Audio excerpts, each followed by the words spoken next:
காலையிலேயே ஒரு எக்ஸசைஸ் பண்ணிக்கிறது, தேக ஆரோக்கியத்துக்கு தகுந்த உணவுகளை சாப்பிட்றதுன்னு ஒரு டிசிப்ளினான ஒரு வாழ்க்கை முறைக்கு நம்ம வர்றதுன்றது ரொம்ப முக்கியம். இப்போ மீனராசிக்காரங்க 5ஆம் பார்வையை இப்போ 8ஆம் இடத்தை பார்ப்பார்.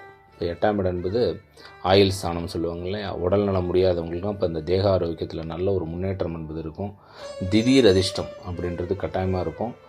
யாராவது வர வேண்டிய பணம், இந்த ப்ராவிடென்ட் ஃபண்டு, எனக்கு ஒரு முன்னாடி ஒரு அரியர் வரல, இதெல்லாம் ரொம்ப நாளாக ஈர்த்துட்டு இருந்தது, கவர்மெண்ட்லேருந்து எனக்கு கொடுக்குறதுல அது சிக்கல்கள் இருந்ததுன்னா அதெல்லாம் இப்போ வர்றதுக்கான ஒரு சூழ்நிலை இருக்கும்.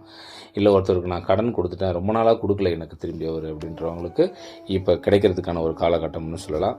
இந்த உழைக்காமலே வரக்கூடிய வருமானம்னு சொல்லுவாங்க இல்லையா, அதெல்லாம் வரக்கூடிய ஒரு சூழ்நிலை இருக்குது இந்த காலகட்டத்தில். அதேமாரி விரயஸ்தானத்தை பார்க்குறாரு இல்லையா குரு, அதில் வெளிநாடு யோகம் என்பது கட்டாயமாக இருக்கும். ஒரு சில பேர் உயர் படிப்புக்காக வெளியெல்லாம் போகிறாங்க இல்லையா, அதெல்லாம் வெளிநாட்டுக்காக போகக்கூடிய அமைப்புகள்லாம் நல்லா இருக்குன்னு சொல்லலாம். ஒரு சில பேருக்கு வேலையில் மாற்றம், தொழில் மாற்றம்னுவாங்க இல்லையா, வேலை விஷயமா நான் வெளியூருக்கு போகிறேன் அப்படின்றவங்களும் அதுக்கான மாற்றம் வருவதற்கான ஒரு சூழ்நிலை இருக்குது.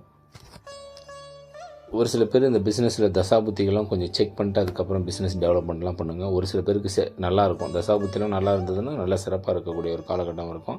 பிஸ்னஸில் ஒரு சில பேர் சின்ன சேஞ்சஸ் பண்ணணும், இல்லை பெருசாக ஆசைப்படுவாங்க. ஏன்னா சனி குருவோட வீட்டுக்கு போயிருக்கார் இல்லையா, ஜென்ம சனியாக இருக்கார் இல்லையா, நிறைய ஆசைகள் இருக்கும். எப்படியா பெரிய பொசிஷனை நம்ம டெவலப் ஆகிடணும் அப்படின்றதெல்லாம், அதெல்லாம் கொஞ்சம் கவனமாக கையாளணும், வேறு ஒன்றும் இல்லை.